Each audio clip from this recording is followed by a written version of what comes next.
Hello students, I am Vishal Srivastava, your chemistry teacher.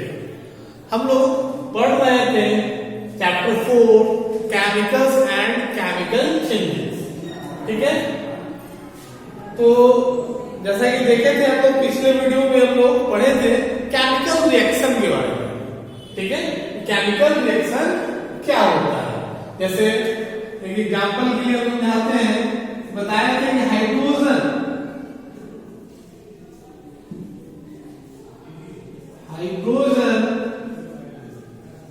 Plus oxygen, इन दो को मिला देने पर क्या बन जाता था?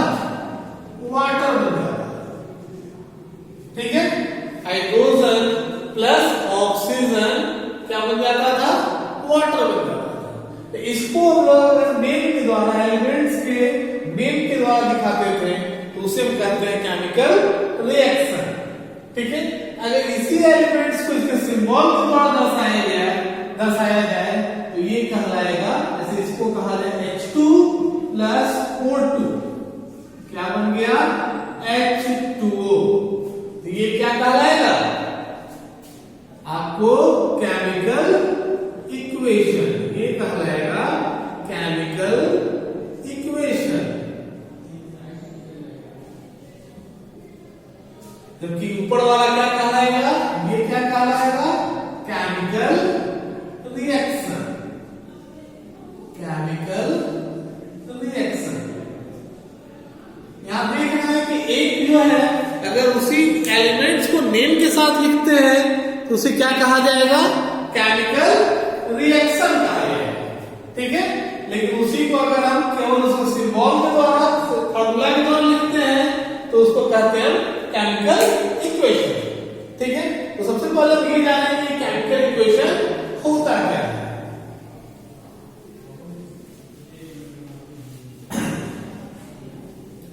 केमिकल रिएक्शन को ही सिंबल और फॉर्मूला के द्वारा रिप्रेजेंट करना केमिकल इक्वेशन कहलाता है। क्या कहलाता है? Chemical equation. Chemical equation.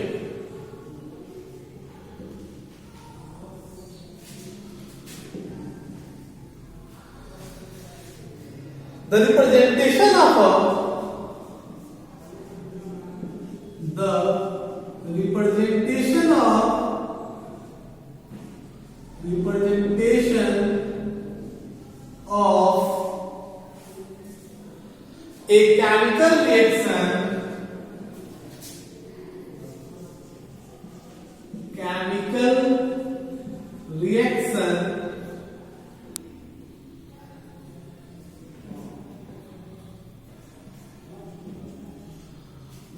a chemical reaction using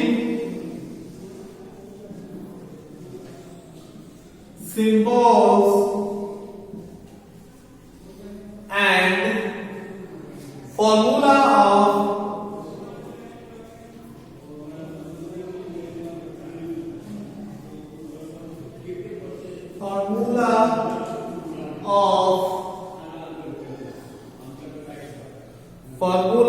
of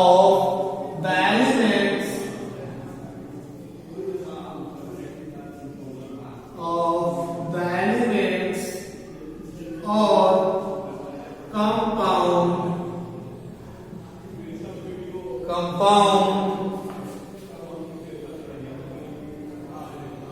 involved in the reaction, involved in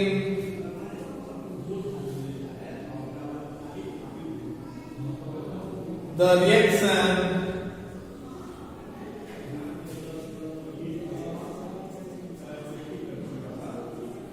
is known as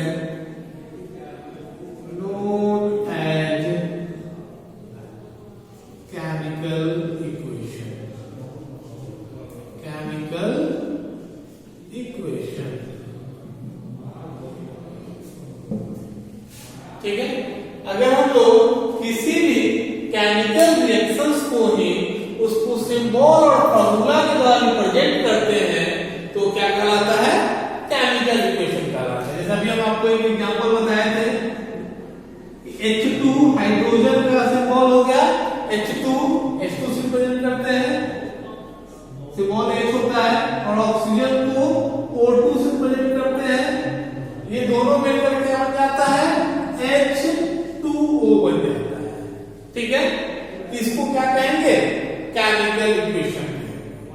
ये क्या है? Chemical equation. केमिकल इक्वेशन तो दिक्कत।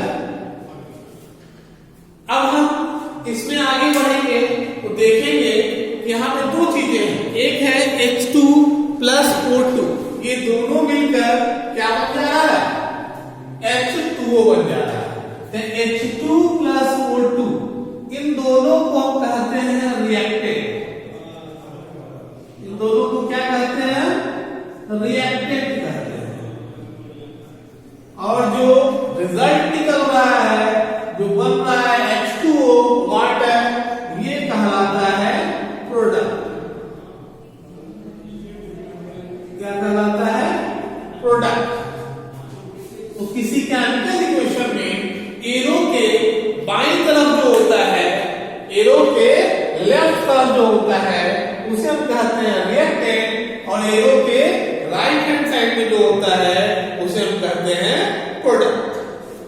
ठीक है, ये भी कह सकते हैं कि किसी केमिकल इक्वेशन में जो एलिमेंट्स और कंपाउंड केमिकल रिएक्शन में हिस्सा लेता है वो कहलाता है रिएक्टेंट, और जो उसका परिणाम निकलता है, जो रिजल्ट निकलता है, वो कहलाता है प्रोडक्ट। ठीक है, तो हम समझेंगे कि रिएक्टेंट क्या है और प्रोडक्ट क्या है। ठीक है,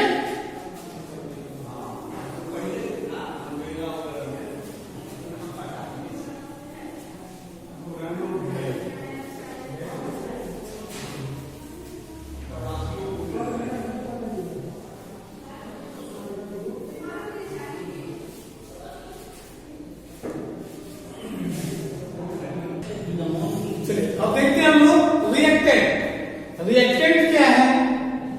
जैसे हम देखें केमिकल इक्वेशंस को दो भागों में बांटा गया। रिएक्टेंट, रिएक्टेंट क्या है? The chemical substances, the chemical substances that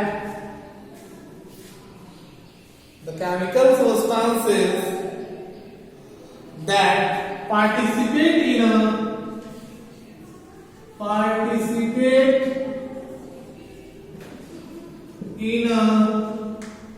chemical reaction, in a chemical reaction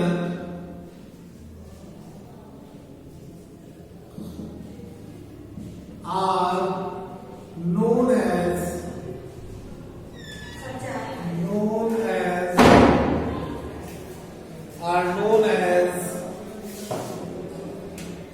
reactants.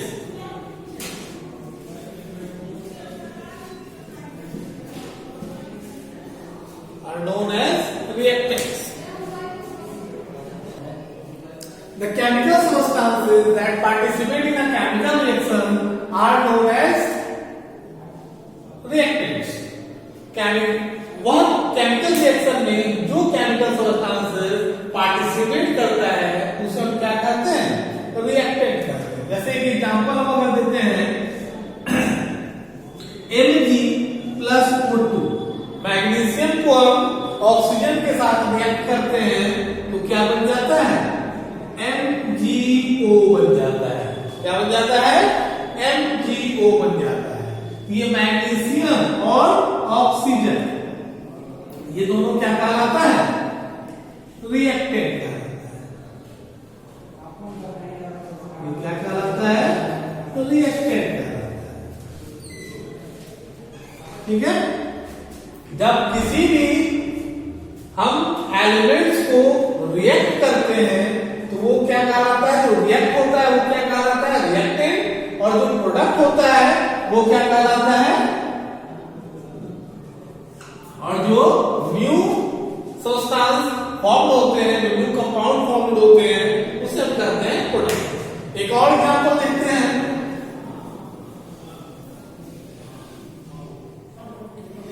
CaCO3 इसको अगर हम हिट करते हैं, CaCO3 को अगर हम हिट करते हैं तो CaO प्लस CO2 बन जाता है। तो यहां क्या देख रहे हैं, CaCO3 अकेला है और ये टूट कर दो भागों में बढ़ता है, CaO प्लस CO2। लेकिन इसमें क्या होगा रिएक्टेंट, ये जो होगा CaCO3 जो टूट कर दो अलग चीजों बढ़ जाती है, तो ये CaCO3 कहलाएगा रिएक्टेंट। क्या कहलाएगा, रिएक्टेंट कहलाएगा। और ये क्या कहलाएगा, प्रोडक्ट कहलाएगा। ठीक है, तो फिर हम देखते हैं प्रोडक्ट क्या है। रिएक्टेंट को आज देख लिए, अब हम लोग देखेंगे प्रोडक्ट क्या है।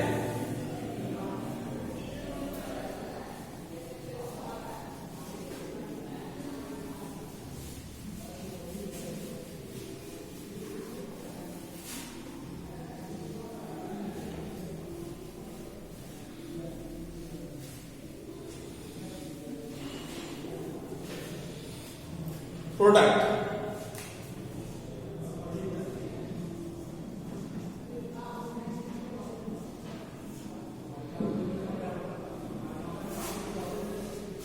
the new substance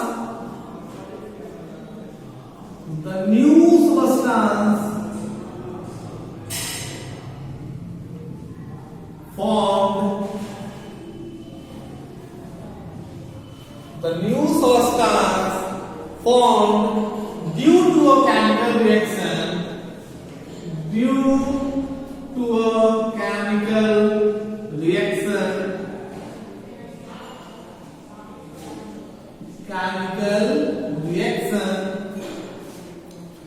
due to a chemical reaction are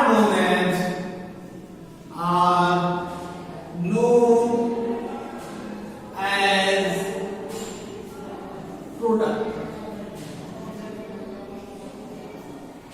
क्या देखते हैं, the new substances formed due to a chemical reaction. Chemical reaction के फलस्वरूप जो नए सब्सटेंस फॉर्म होते हैं, जो नए सब्सटेंस तैयार होते हैं, उसे हम क्या कहते हैं, प्रोडक्ट कहते हैं। जैसे एग्जांपल हम बहुत सारे बता चुके हैं, जैसे H2 प्लस O2 दो गैसेस हैं, इन दोनों को मिलाया गया तो क्या बन गया, H2O बन गया। तो क्या है, वाटर है, लिक्विड है। तो ये क्या कहलाएगा, हमारा प्रोडक्ट है। ये क्या हो गया, प्रोडक्ट हो गया। और इधर जो दो को जोड़े हैं, ये क्या कहलाएगा, रिएक्टेंट कहलाएगा। जैसा कि आप पहले भी जान चुके हैं, अभी हम बता चुके हैं बहुत बार। ये कहलाएगा रिएक्टेंट और ये कहलाएगा प्रोडक्ट। और एग्जांपल हम इसके दे चुके हैं, एक और एग्जांपल दिए थे, CaCO3 को अगर हम हीट करते हैं, हीट कर देते हैं, ये दो भागों में टूट जाएगा, CaO प्लस CO2। यहाँ CaCO3 क्या हो जाएगा, रिएक्टेंट, यहाँ ये भी हो जाएगा रिएक्टेंट, और ये क्या हो जाएगा, प्रोडक्ट। ठीक है, तो समझ गए हम लोग। इसको ऐसे भी समझ सकते हैं कि एरो के बाईं तरफ जो होगा वो हमेशा रिएक्टेंट कहलाएगा, और दाईं तरफ जो होगा वो हमेशा प्रोडक्ट कहलाएगा। ठीक है, केमिकल इक्वेशन में दो पार्ट हो गया। एक एरो के बाईं तरफ को हम क्या कहेंगे, रिएक्टेंट कहेंगे, और एरो के दाईं तरफ जो होगा वो क्या कहलाएगा, प्रोडक्ट कहलाएगा। केमिकल इक्वेशन में जो पार्टिसिपेट करता है, जो भाग लेता है, उसको हम क्या कहेंगे, रिएक्टेंट कहेंगे, और जो न्यू सब्सटेंस फॉर्म होते हैं उसे हम क्या कहेंगे, प्रोडक्ट कहेंगे।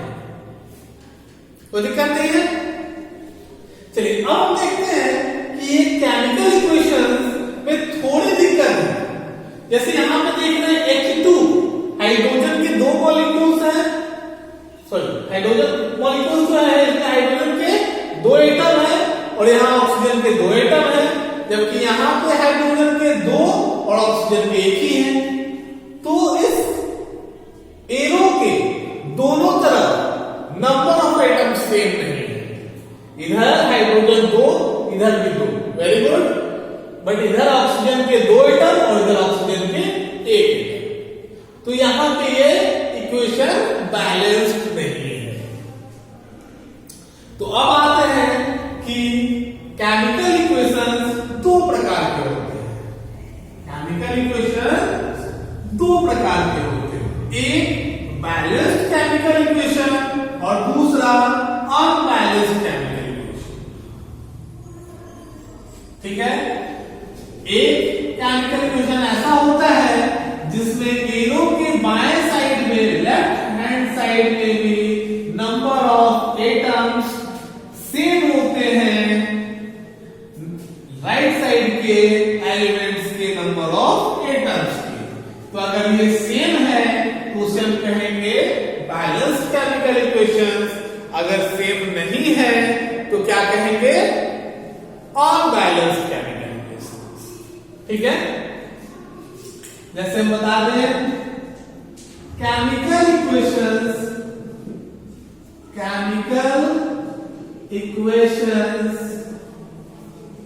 are of two types.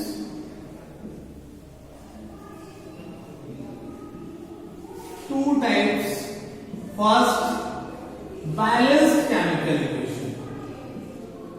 क्या होता है, balanced chemical equation.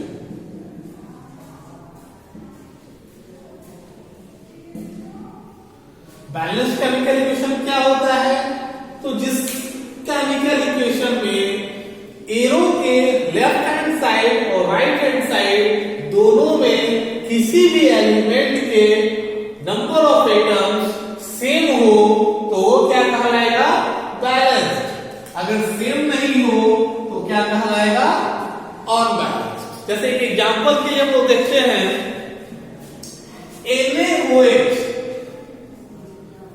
NaOH plus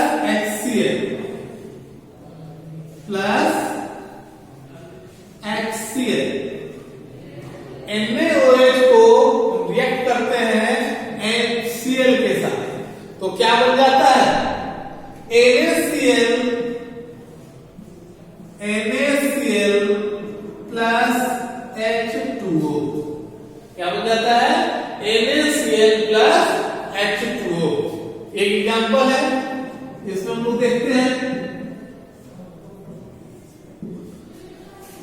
अब यहां पे देखते हैं, यहां सोडियम NaOH क्या हुआ, सोडियम हाइड्रोक्साइड। सोडियम हाइड्रोक्साइड को हम हाइड्रोक्लोरिक एसिड के साथ रिएक्ट करते हैं तो सोडियम क्लोराइड और वाटर फॉर्म होता है। ठीक है, लिख सकते हैं इसको, केमिकल रिएक्शन को कैसे लिखेंगे, तो लिखेंगे when sodium hydroxide is react with hydrochloric acid to form sodium chloride and water. That's it. अब हम लोग यहाँ पे देखते हैं कि ये केमिकल इक्वेशन बैलेंस्ड है या नहीं है। तो यहाँ देख रहे हैं सोडियम हाइड्रोक्साइड में एक है Na इधर नहीं है, Na का कितना है, एक है, एक एटम है Na का। O देखते हैं कितना है, इधर एक है। H देखते हैं कितना है, इधर एक और एक, दो है, यहाँ पे और यहाँ पे, दोनों मिलाकर कितना हो गया, 2। हाइड्रोजन के दो एटम है और Cl क्लोरीन के एक एटम है। ठीक है, यहां हम देखते हैं कि Na इधर भी एक है, ऑक्सीजन इधर भी एक है, हाइड्रोजन कितना दिया हुआ है, 2 दिया हुआ है, क्लोरीन कितना दिया है, क्लोरीन इधर भी एक देख रहे हैं कि Na इधर भी है, इधर भी है, ऑक्सीजन इधर भी है, इधर भी है, हाइड्रोजन इधर भी है, सॉरी हाइड्रोजन इधर दो और इधर भी दो, क्लोरीन इधर भी है और इधर भी एक। तो दोनों तरफ एरो के लेफ्ट हैंड साइड और राइट हैंड साइड दोनों तरफ किसी भी एलिमेंट्स के नंबर ऑफ एटम्स सेम है, तो इस केमिकल इक्वेशन को हम क्या कहेंगे? Balanced chemical equation. तो लिख सकते हैं this chemical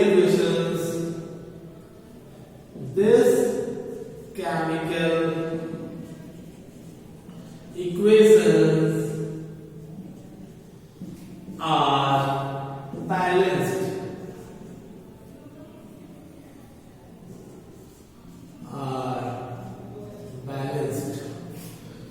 इसको क्या कह सकते हैं कि केमिकल इक्वेशन क्या है? बैलेंस्ड। ठीक है, फिर हम लोग एक और एग्जांपल देखते हैं, इसके एक और एग्जांपल देखते हैं।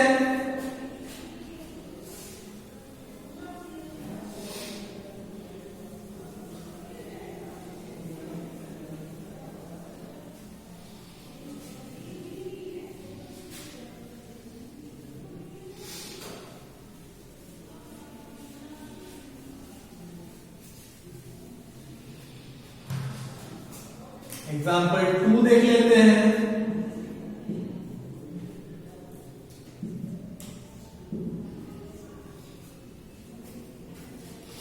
CaCO3, जैसा पहले ही बता चुके थे, CaCO3 के बारे में चर्चा कर चुके हैं, कैल्शियम कार्बोनेट। इसको अगर हम हीट करते हैं, गर्म करते हैं, तो ये दो चीजें बन जाता है CaO plus CO2।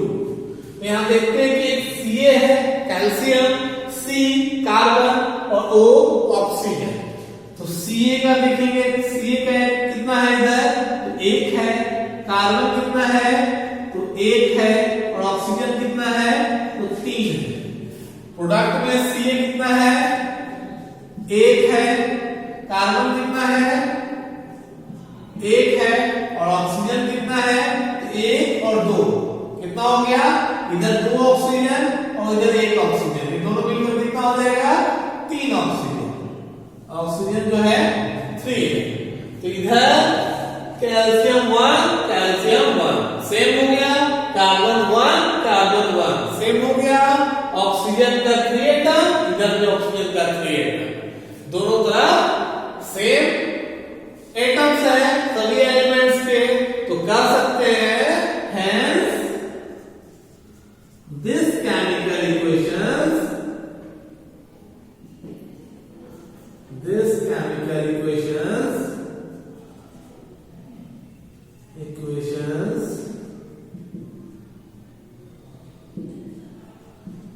are balanced।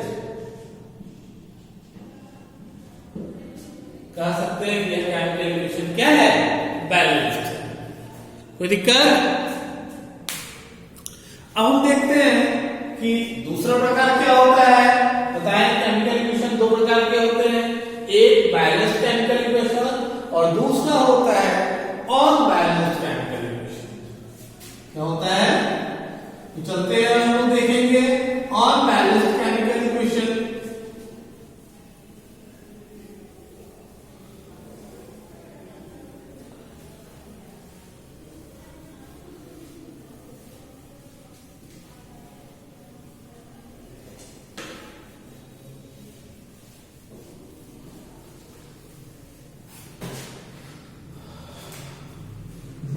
है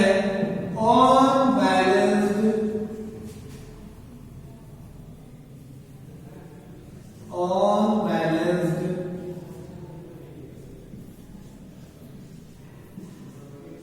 केमिकल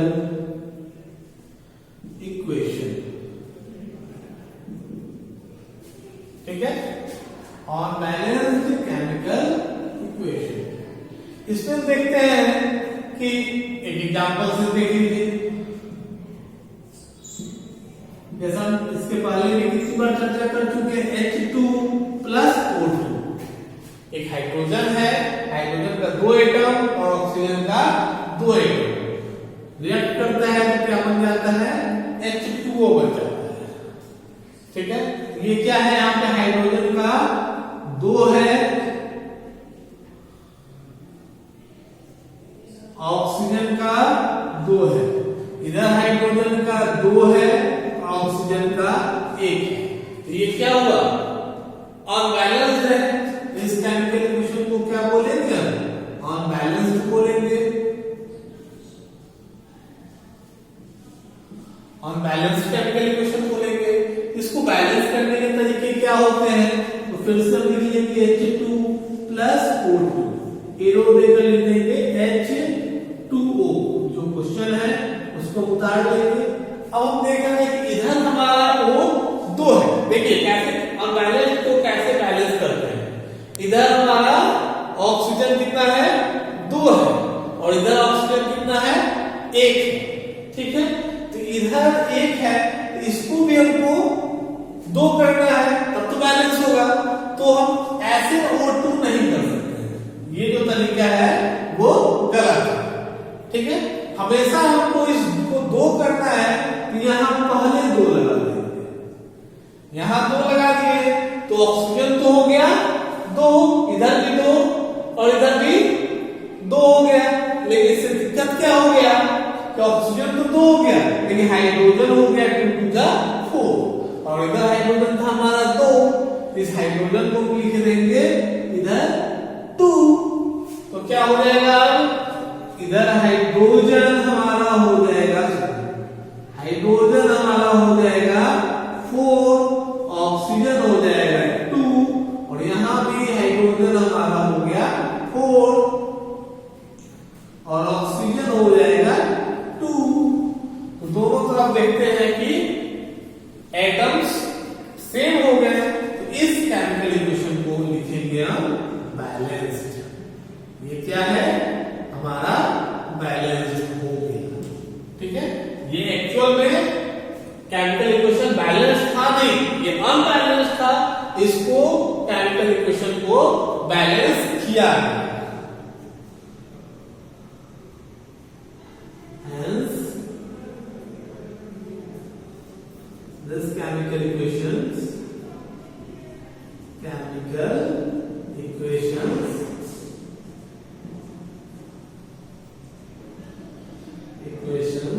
are balanced।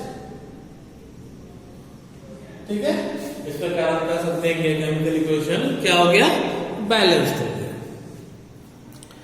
अब इसी प्रकार से हम लोग और भी अनबैलेंस्ड केमिकल इक्वेशन को बैलेंस करने के तरीके बताएंगे। जैसे यहाँ एक एग्जांपल है, हम लोग नेक्स्ट वीडियो में 4-5 और आपको इक्वेशंस को बैलेंस करने सिखाएंगे। जो अनबैलेंस्ड केमिकल इक्वेशन होता है उसको कैसे बैलेंस किया जाए इसके बारे में आपको बताया जाएगा।